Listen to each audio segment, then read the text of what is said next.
Well, again, it only took 5 attempts this time instead of 6 to get Facebook Live to work well. Thank you, Facebook, for that genius technology. Seriously, thank you that Facebook Live exists, because it would be real easy for it not to, or for them to just pull the plug and make it go away. But it is an awesome tool, and I am very grateful for that. I wish it was more consistent in the way that it worked, or that there was some explanation for when it didn't work so we could at least deal with that. But it's ironic that I have technical troubles on the day that I asked the question, high tech or high touch. And yes, Frank, I saw your comment already on a video that didn't start even, that they don't have to be mutually exclusive. And I'm not going to argue with you about it, but for what it's worth, for those of you who are watching this video live right now, I look at the back of the phone because it's a better camera than the front of the phone.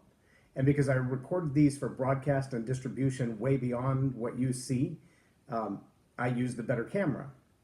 So I don't see your comments until after I'm done. So thank you for the good mornings and the hellos, and I appreciate those. And forgive me if I don't call out your name. It's not that I'm being impersonal or that I don't care. It's that I don't see them because the camera's facing the other direction, and all I see is the back of the black phone case. But 2 stories that I read this morning when I perused my social media as I got up, which I generally do. One was from Amy Wells, who I've tagged in this. She is another John Maxwell coach, lives in a different part of the world than I do. And the story was very touching about seeing a young person in need and then engaging in that need. It would have been real easy to continue driving, to not stop, to not think twice, to not go to all the steps that she did to ensure that this young person felt loved, felt appreciated. But she has a unique skill set and a unique knowledge and access set as well to engage with this young person. And if you can find the story, then you'll understand exactly what I'm talking about. But what she knows and who she's involved with and who she spends time around not only gives her the type of information, knowledge, and skills to rescue this young person in the way that she did, but it also speaks to the nature and the quality of who she is. The relationship that she sought out from this absolute stranger. It's not normal. And by that, I don't mean that it's not, that it's weird or it's odd. I mean, it's not the norm. It's not what our society does. Generally speaking, we're very closed off. We sit in a room with people that maybe it's to grab a cup of coffee or to grab a morning breakfast, or what, we sit in a room of 100 people and talk to no one. We've seen it. We've all mocked it. Family comes to dinner. They sit down in the restaurant with each other, and all of them have their phones out, and they're not talking to each other unless it's to share a meme or some picture that they've seen on social media from some stranger that they call a friend, but they've never even met in person. The second story that I read was from Michelle Borquez, who's a friend who was here in Dallas for a while, and she's, I believe, now in the Austin area. Michelle is an author. She's a speaker. She's been around the world. She's done television and all kinds of other stuff. But she told a story about her dad and how he recently lost a friend. And when his friend passed, his friend asked his son before he passed, go to McDonald's and meet my other friend, Michelle's dad, and let him know that I'm gone. Now think about that for a minute. The value of the human relationship, the face-to-face connection, the conversation that comes up, the engaging with different people about the cares in their life and the things they're concerned about, and just chatting with each other. I mean, social media kind of plays that role. But there's a couple that I see in Starbucks pretty much every day when I go there to do my reading. And for months, they sat in their little chairs over there, and I sat in my chair, and I would do my reading, and there would be a cordial hello. And a couple of days ago, I had a chance to have a real conversation with them for 30 or 40 minutes. I found out they're missionaries. They've been traveling around the world translating. He's a mechanic. He's not a highly educated guy. He works on cars and trucks. But he took that job, that vocation, into the mission field. And everything they used for transportation, from bulldozers to Volkswagens, he worked on them to keep them running, so they wouldn't have to spend the money to buy new ones, but they could spend the money in the mission field to do what they were there for. Pretty powerful story to listen to them. But they're back home now because he has brain cancer. So when I saw them yesterday, he was stumbling in the door, fighting the balance issues that come with the tumor on his brainstem. And I just looked at him and I said, "How are you doing today? It looks like you're struggling with your balance today." And he started over with the story, telling me all about who he was and where he was from.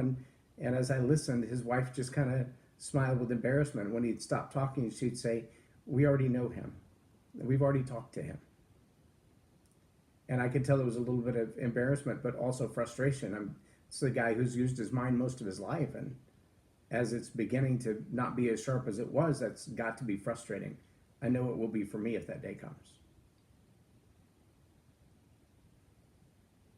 And then I saw three unlikely fellows on stage together. And when I say unlikely, when I say these names, you're going to go, "What? That doesn't even make sense."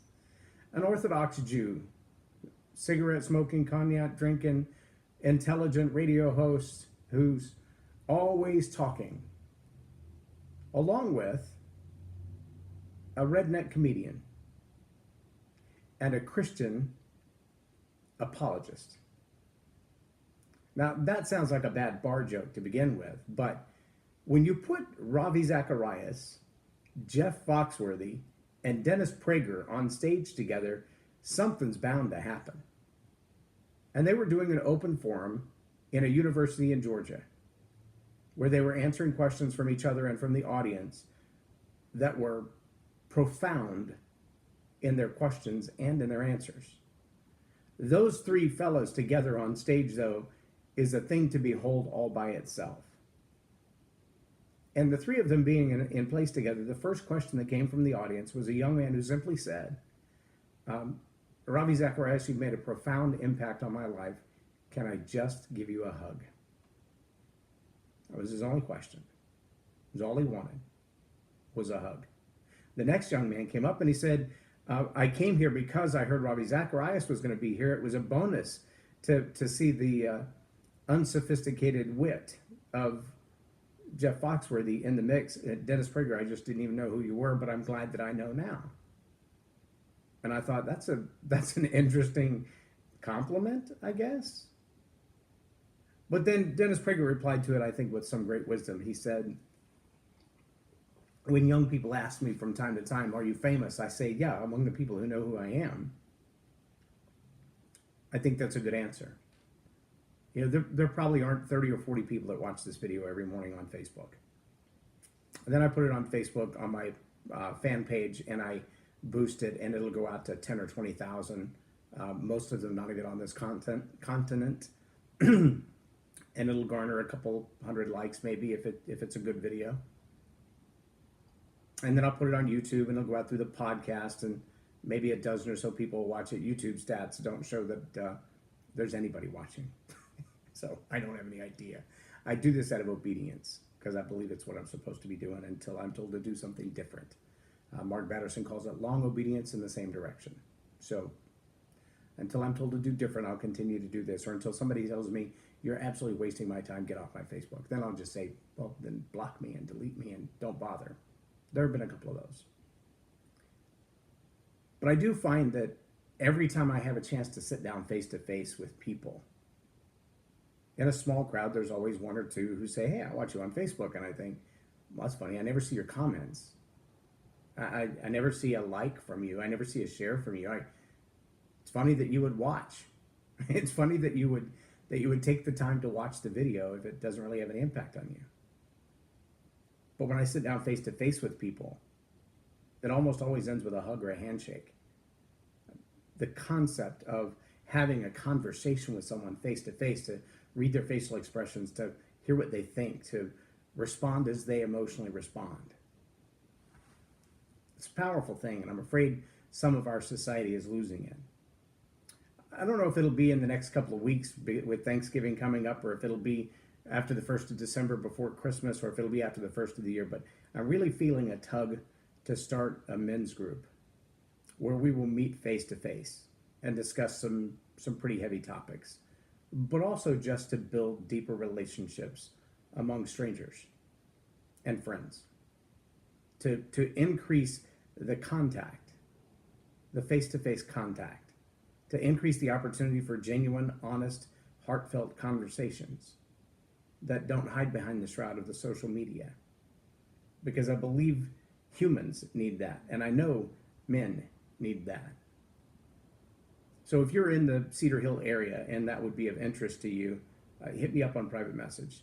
I'd love to coordinate some times that would be good, and I don't even mind doing more than one, 3 or 4. We can work on the John Maxwell stuff. We can work on the Maximize Manhood stuff. We can work on another book that you're interested in. I'm studying right now Dr. Mark Sharona. Some deep stuff. He's a deep thinker. He's a Viktor Frankl kind of thinker, a Dennis Prager, Ravi Zacharias kind of thinker. I got through about 30 pages yesterday, and it was pretty deep stuff, but it's good. It's really good. If that's the kind of stuff that you like to study. If it's just have a cup of coffee and chat about what's going on in your world, I'm game for that. You can find me at Starbucks in Cedar Hill just about every morning between 7:30 and 9. Glad to chat. Stop by. High tech or high touch? I don't know. Is it a challenge? Does it have to be? Can it be both? I mean, I just used high tech, some of the most modern technology out there to speak to you and to young men around the world. Hello, Nelson. Nelson Amadigwe is one of the young men that I have pretty regular contact with. He's a leadership development guy in Nigeria. And we've been working together for a little over a year now. I provide videos and training for them, and he uses those in his public gatherings because neither one of us can afford for me to go there. But high tech gives me access to be there. High touch, I think it's powerful when I get the chances to go, like when Usaga sends me to the Congo. That's a powerful opportunity to shake hands with people, to sit in their homes, to enjoy a meal with them, to realize what life there is really like, and not just what you see in the media or hear about from those who've come and gone. It's a real experience. So I think the answer is both. Like Frank said, they don't have to be mutually exclusive. But I know there are only so many people I can meet in a day and shake hands with. Today I'll spend time with my Trojan Talk class, my high school students. I call them mine because I take possessive responsibility for the things that I engage in. They're not my kids. It's not my school. They're not my students because I don't teach a class there. I just mentor there. But I take responsibility for what I say to them. In fact, today we'll talk about value. What's important to you? How do you decide what's important to you? I think it's going to be a good conversation. There's a lot of hope in the young people today. And I want to inspire more hope in them. High tech, I don't talk to any of them on Facebook or social media. I intentionally keep that a private relationship. What we say and do with each other in the classroom is for their consumption in the classroom. Of course, it's monitored by a teacher and it's overseen by the school and the principals. But what we do in the classroom is not a social media type of relationship. It's a lot more personal than that. That's kind of cool. And I think our students today need more of that. Not just instruction, but relationship with adults who care about them. So kudos to Amy Wells, and kudos to Michelle Borquez for the story that she shared about her dad. I think it's very important that we see the reality of humanity face to face, caring about each other, concerned about each other. And kudos to whoever the genius was that decided to put Dennis Prager, Jeff Foxworthy, and Ravi Zacharias on the same stage in a university in Georgia. Who'd have thunk it? The challenge for you today: will you take the time to maybe set your phone down, or maybe just connect face to face with someone who you've been friends with on Facebook? Maybe they live in the same town and you connected because you met at an event. Maybe it's time for a follow-up over coffee. You don't have to be a network marketer. You don't have to go close the sale. Just go be a human. Live out that second commandment a little bit. Love your neighbor like yourself. That's my challenge for you today. Get out of your box. Get out of your comfort zone. Put down your work for a minute. Even if it's just over your coffee break at the office. Say hi to someone you haven't said hi to for a while. Be a human. Love on people face to face. I'm J Loren Norris, and you've been watching Tell It Like It Is TV. Have a blessed day.